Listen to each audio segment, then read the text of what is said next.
Alhamdulillahil qail ma asaba min musibatin fil ardi wala fi anfusikum illa fi kitabin min qabli an nabra'aha inna dhalika 'ala Allahi yasir. Wassalatu wassalamu ala Rasulillah al-qail hassinu amwalakum biz-zakah wadawu mardakum bis-sadaqah wastaqbilu amwajal bala bid-du'a wat-tadarru'. Sadaqallahul azim wa sadaqa rasuluhun nabiyyul habibul karim wa nahnu ala dhalika minasy syahidin wasyakirin walhamdulillahi rabbil alamin wa ba'du. Hadirin kaum muslimin jamaah Jumat yang dimuliakan Allah, alhamdulillah Allah berikan kesempatan dan umur panjang, masih sempat merasakan Jumat setelah Jumat yang lalu kita berhari raya Idul Adha. Dan kita bersyukur sekali lagi kepada Allah di tengah suasana yang haru-hara dengan pandemik yang seperti ini, Allah masih izinkan kita bebas melaksanakan aktivitas, walaupun tentu saja dengan tetap menghargai dan memperhatikan, mengindahkan seruan-seruan dari pemerintah untuk menjaga kesehatan. Walaupun sebenarnya sebagai Islam kita sudah punya panduan, sudah punya panutan dan keteladanan dari Rasulullah sallallahu alaihi wasallam. Karena panduan itulah kita melihat dalam sejarah dunia ini manusia yang paling tabah menghadapi bencana adalah umat Islam. Jarang sekali kita dapati orang yang benar keimanannya itu berakhir tragis dengan bunuh diri karena beban hidup yang dihadapi. Padahal kemiskinan yang kita alami, penderitaan yang kita alami itu di luar nalar dari orang-orang yang Allah tidak berikan hidayah Islam. Kenapa? Karena dalam Al-Quran sudah dinyatakan ma asabakum min musibatin fil ardi wala fi anfusikum.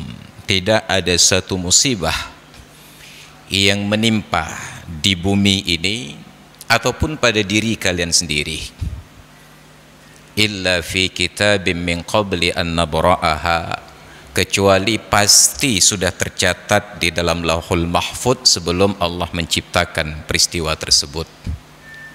Inna dzalika 'ala Allahi yasir. Yang demikian itu ringan saja bagi Allah dan mudah saja bagi Allah. Surat Al-Hadid 22. Kenapa Allah sampaikan berita ini? Hikmahnya itu dijelaskan pada ayat berikutnya 23. Likai la ta'saw 'ala ma fatakum, agar kalian tidak berduka cita atas nikmat-nikmat yang luput dari kalian, wala tafrahu bima atakum, dan tidak pula larut dalam euforia ketika kalian mendapatkan nikmat. Ada hikmahnya. Maka umat Islam seberapa berat pun penderitaan mereka tabah menjalani, seberapa besar pun kenikmatan mereka tidak dikejutkan oleh nikmat yang luar biasa. Hidup kita biasa-biasa saja. Ini pengajaran dari Allah. Lalu Rasulullah mengingatkan kita, innallaha idza ahabba qauman ibtalahum, kaum, maka kaum itu akan diuji oleh Allah. Dikuatkan oleh banyak ayat Al-Quran. Ahasiban nasu ayyutraku ayyaqulu amanna wa hum la yuftanun. Apakah manusia itu mengira dia diizinkan berkata ya Allah kami beriman sedangkan mereka tidak diuji? Am hasibtum an tadkhulul jannata wa lamma ya'tikum mathalul ladzina khalau min qablikum massathumul ba'sa'u wad-dharra'u wa zulzilu. Apakah kalian mengira akan masuk surga begitu saja, padahal belum menimpa kalian derita yang telah menimpa umat sebelum kalian. Massathumul ba'sa'u, mereka ditimpa oleh malapetaka yang besar, wad-dharra'u, kemudaratan yang luar biasa, wa zulzilu, dan mereka digoncang, buminya digoncang, keyakinannya digoncang, sehingga dalam kondisi yang sangat berat. Bukan hanya orang beriman yang biasa yang bertanya, bahkan Nabi pun menggugat, hatta yaqula ar-rasulu walladzina amanu ma'ah, sehingga bahkan Rasul pun bertanya bersama dengan orang-orang yang beriman, mata nasrullah, kapan bantuan Allah itu akan datang. Rasul bertanya, bukan lagi orang beriman biasa. Tapi apa jawaban Allah? Ala inna nasrallahi qarib, ketahuilah bantuan Allah itu sangat dekat. Mungkin sekarang kita bertanya, tapi ya Allah, sudah banyak sekali saudara-saudara kami yang beriman meninggal dalam virus pandemik seperti ini. Bagi orang Islam tidak ada cerita kalah. Dalam peperangan bila menang an-nasru, bila mati asy-syahadah. Seperti iklan kartu as dulunya, ke atas on, ke bawah on, gak ada matinya. Umat Islam itu tidak ada cerita kalah. Maka salah satu fadilah orang yang meninggal dalam pandemik, dia digolongkan dalam kategori orang-orang yang mendapatkan pahala syahid. Dalam kubur dia selamat dari fitnah, walaupun di akhirat kembali kepada amalan masing-masing. Itu petunjuk, dan itu sangat menenangkan kita. Kemudian kita dijanjikan oleh Rasulullah. Apa kata beliau dalam hadis yang saya bacakan di awal tadi? Hassinu amwalakum bizzakah, jagalah harta kalian itu dengan zakat. Orang-orang tua kita dulu tidak pernah mengenal lembaran 100.000, 50.000 sampai 20.000. Lembaran terbesar saat itu hanya 10.000. Orang kayanya disebut jutawan, punya uang 1 juta sudah dianggap kaya raya. Saya yakin hari ini banyak jemaah yang punya uang atau yang setara uang dengan nilai jutaan saat ini dalam masjid, tapi kita tidak disebut orang kaya. Kekayaan sekarang berubah dari jutawan menjadi miliuner. Punya uang 1 miliar baru disebut kaya. Pertanyaannya, apa yang salah? Orang tua kita bekerja biasa saja, saat meninggal dunia menitipkan warisan untuk anak-anaknya tanah yang luas. Gajinya tidak seberapa. Gaji kita sekarang na'udzubillah, tapi saat meninggal dunia hanya mewariskan utang piutang untuk anak keturunannya. Apa yang salah? Rupanya orang tua kita adalah orang-orang yang disiplin menunaikan zakat. Sampai hari ini yang mewarisi pekerjaan orang tuanya akan disiplin membayar zakat. Siapa? Para petani.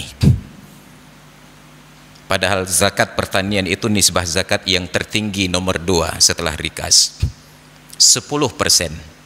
Artinya bila dalam setahun hasil pertanian panennya mencapai nominal 5 juta rupiah, maka zakat mereka adalah 500.000 rupiah. Pernahkah kita melihat para petani mengeluh, tinggi sekali zakat kami? Padahal bagi pegawai 5 juta rupiah itu setiap bulan hanya diminta 2,5%, 75.000 rupiah. Demo dan protes setiap hari. Keikoh gaji kamu. Padahal zakat pertanian dengan sistem sekarang yang high cost, kata orang kampung saya, berbiaya tinggi. Semua harus dibiayai. Seharusnya nisbah zakat mereka turun menjadi 5%, bukan lagi 10%. Tapi jangan coba-coba menyampaikan di atas mimbar di kampung. Anda tidak sempat turun karena akan diturunkan. Mereka akan marah. Ustaz, jangan fatwa yang aneh-aneh di kampung kami. Dari nenek moyang kami zakat kami itu 10%. Kenapa Anda turunkan 5%? Saking ikhlasnya. Maka perhatikanlah betapa orang tua kita mendapatkan keberkahan. Tanahnya luas. Mereka punya anak sampai 12 orang, selusin.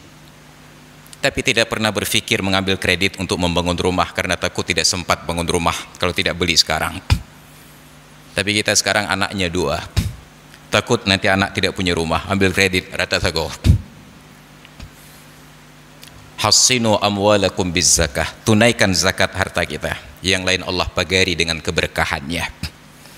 Wadawu mardhakum bis sadaqah, obati orang yang sakit di antara kalian dengan bersedekah. Obat ini yang belum pernah dipraktikkan oleh dokter terhadap pasien-pasiennya. Karena kita sudah dimanjakan saat sakit, orang yang berkunjung bersedekah ke orang yang sakit, bukan orang yang sakit bersedekah kepada orang yang berkunjung. Islam mengajarkan dawu mardhakum bis sadaqah, obati orang yang sakit di antara kalian dengan sedekah. Sedekah itu menjadi obat bagi orang yang sakit, dan sedekah itu menjadi vaksin antivirus bagi orang yang sehat. Kalaupun setelah bersedekah sakit juga, maka itu atas kehendak Allah Ta'ala. Jangankan kita, bahkan Nabi pun akan sakit. Tapi pertanyaannya, apakah sakit Nabi karena Nabi kurang bersedekah? Tidak. Ma asaba min musibatin fil ardi wala fi anfusikum illa fi kitabim min qabli an nabra'aha. Maka sarankan untuk menjadi pribadi yang dermawan. Kita senang di kota-kota seperti di Cot Masjid, di Masjid Al-A'la ini, tabung amal Jumat itu sudah melampaui angka 10 jutaan setiap Jumatnya, menunjukkan kedermawanan kita sudah tinggi. Tetapi belum menyentuh aspek yang mendasar. Kedermawanan kita belum menyelamatkan saudara-saudara kita dari kelaparan. Kita hanya fokus sumbangan kita berputar di tempat yang sama. Saat kemarin kita menyembelih hewan kurban dalam jumlah puluhan, bahkan ratusan kalau dalam bentuk kambing. Pertanyaannya, berapa kampung yang ikhlas hewan kurban mereka disembelih di tempat yang lain yang tidak pernah mengenal kurban? Kita sebenarnya belum sedang bersedekah. Kita sedang menghibur diri bahwa saya sudah bersedekah. Belum mencapai substansinya, karena hanya sekedar di permukaan saja untuk menutup masalah. Maka andai kata ikhlas sedekah kita, bila suatu saat nanti pembangunan fisik masjid ini sudah selesai dan sumbangannya masih melebihi, kita akan berpikir sumbangan di masjid ini akan dibawa kemana lagi. Kita akan cari masjid mana yang layak untuk dibantu, dijadikan sebagai partner. Kita bikin syaratnya, Pak, kami dari Masjid Al-A'la mempunyai saldo kas masjid sampai sekian miliar, dan alhamdulillah masjid kami sudah selesai. Kalau Bapak punya kebutuhan, ajukan proposal dan kami minta syaratnya, mohon jamaah agar makmur di masjid ini. Karena saya yakin setiap orang yang memasukkan uang dalam celeng tidak berharap uangnya masuk rekening. Mereka berharap uang itu bermanfaat. Ada banyak ruang di masjid dapat dipakai. Dari dulu sudah saya kampanyekan, seharusnya dana zakat, dana baitul mal, dana pemerintah disalurkan lewat panitia masjid, diberdayakan agar panitia masjid yang mengenal siapa jamaah miskin yang tetap disiplin untuk salat diberikan modal. Untuk memancing orang lain, kalau ingin mendapatkan bantuan dari agama, datanglah ke tempat agama itu berkembang, makmur lahir dan batin. Tapi belum terjadi. Maka akhirnya kita kembali pada ujung hadis, wastaqbilu amwajal bala bid-du'a wat tadarru', dan hadapilah gelombang-gelombang bala tersebut dengan apa? Bid-du'a, kita berdoa, wat tadarru', kita merendahkan diri di hadapan Allah. Allah tegaskan dalam Al-Quran surat Al-An'am 25, falaula idh ja'ahum ba'suna tadarra'u, kenapa tidak ketika bencana dari kami mendatangi mereka, mereka itu merendahkan diri? Kenapa tidak? Walakin qasat qulubuhum, tetapi hati mereka itu menjadi keras. Wa zayyana lahumus syaitanu ma kanu yaf'alun, dan setan hiasi, syaitan jadikan indah dalam pandangan mereka perbuatan buruk tersebut. Ketika pandemik ini mulai berkembang dari Cina, pemerintah kita dengan pongahnya menyatakan corona tidak akan datang ke Indonesia karena makanan orang Indonesia, budaya orang Indonesia. Kita pongah, sombong dan angkuh walaupun dengan nada bergurau. Ketika Indonesia terserang corona, Aceh aman-aman saja. Orang Aceh pula yang sombong. Kamu Aceh mayang, Belanda kamu pelit. Falaula idh ja'ahum ba'suna tadarra'u, kenapa tidak ketika bencana dari kami mendatangi mereka, mereka itu merendahkan diri. Kita sombongkan diri. Seharusnya kita berdoa kepada Allah. Maka saya bertemu dengan orang-orang yang pegiat di bidang kebencanaan dalam sebuah diskusi. Selalu saja persiapan kita menghadapi bencana adalah aspek fisik.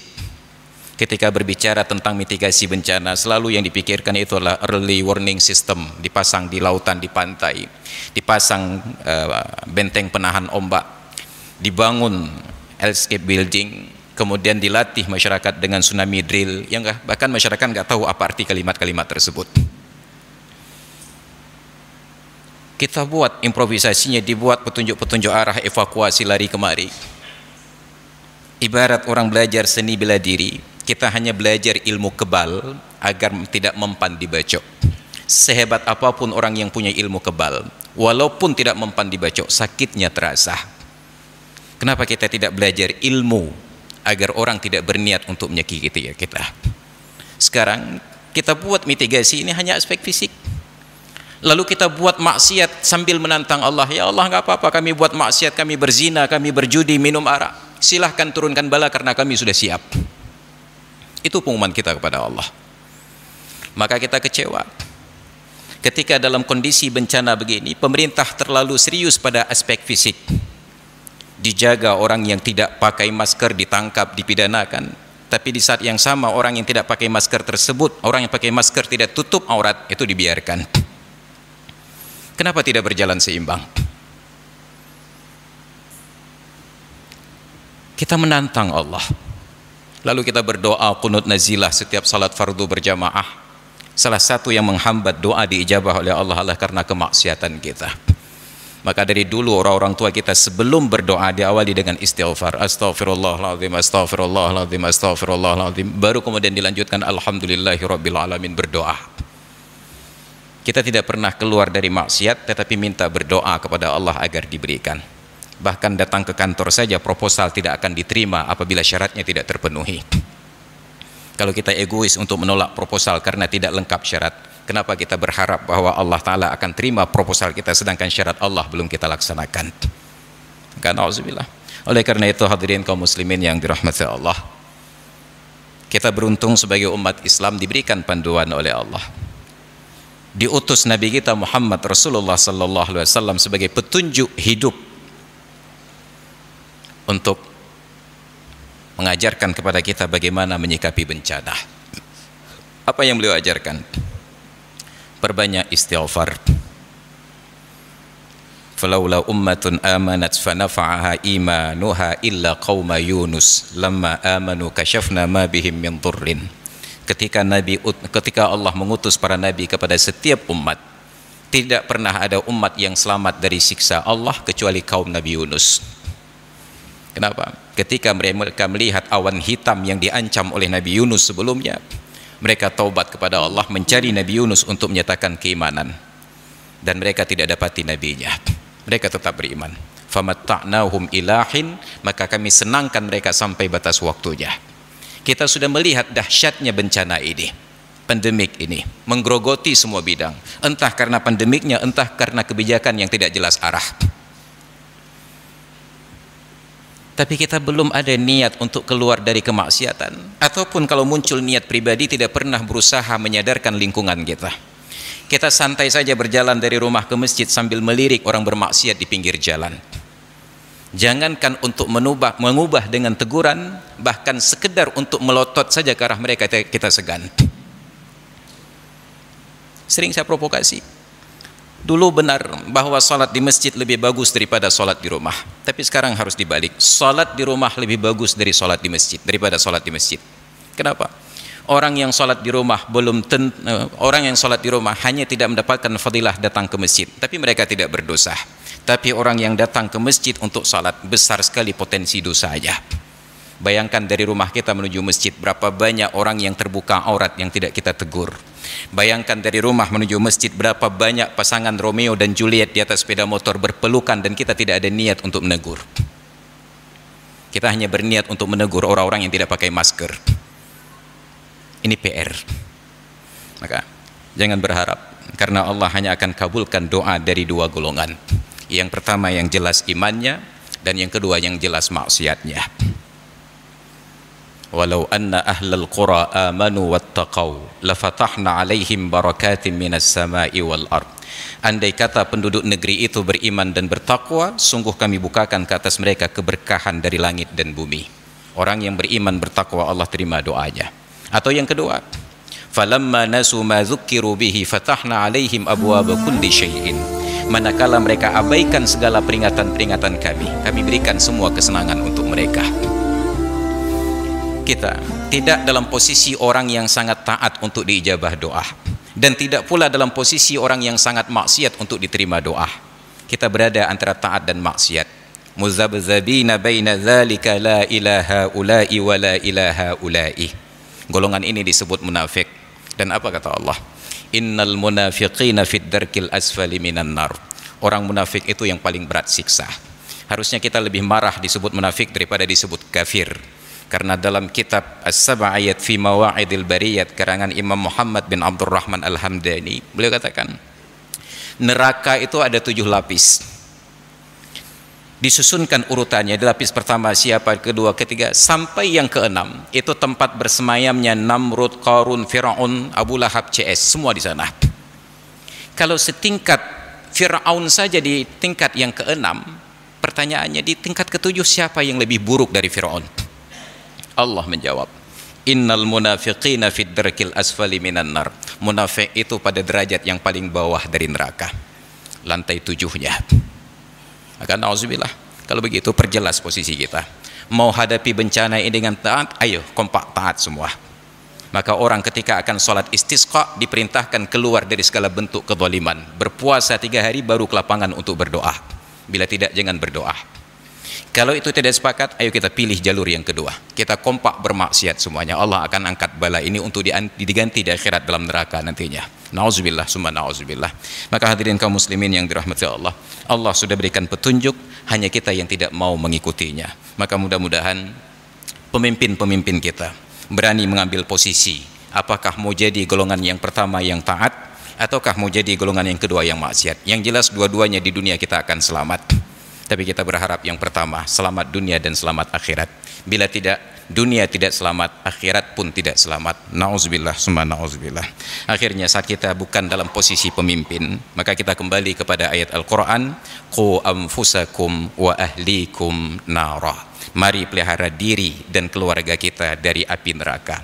Allah tidak akan bertanya kepada kita kenapa tetanggamu tidak sholat. Allah tidak akan bertanya kepada kita kenapa orang kampungmu tidak menutup aurat. Allah akan bertanya kepada kita kenapa istri dan anakmu tidak sholat dan tidak menutup aurat, dan terutama dirimu. Maka mudah-mudahan kita mampu mengemban amanah, karena terlanjur nenek moyang kita Nabi Adam sudah terima amanah tersebut, dan mudah-mudahan kita sebagai keturunannya mampu mempertanggungjawabkan di hadapan Allah Subhanahu wa taala. Mudah-mudahan kita mendapatkan inspirasi dan kekuatan tersebut, dan mudah-mudahan kita dibimbing dan diselamatkan oleh Allah di dunia dan di akhirat. Amin rabbal alamin. Hadirin kaum muslimin jamaah Jumat yang dimuliakan Allah, demikian sekedar untuk saling mengingatkan pada hari Jumat yang mulia ini. Kita hargai seruan-seruan pemerintah, kita ikuti protokol-protokol kesehatan, sekalipun kita juga berharap agar pemerintah lebih tegas lagi dan lebih terarah lagi aturan-aturannya, agar kita tidak dirangsang untuk saling curiga dengan sesama kita. Kita berharap kalau memang yang kena corona bukanlah aib, lalu kenapa tidak orang yang kena corona dipublikasikan agar kita tahu siapa yang sudah bersinggungan dengan mereka. Tapi katanya corona bukan aib, cuma orang yang kena corona tidak boleh dipublikasikan. Bahkan kebijakan pemerintah dengan kebijakannya saling berbenturan. Alih payah ikula dong. Ya, mudah-mudahan kita tidak termasuk dalam kegilaan-kegilaan yang demikian rupa, agar itu terarah dan kita semua diselamatkan oleh Allah Subhanahu wa taala. Demikian, terima kasih atas perhatian dan mohon maaf atas segala kekurangan.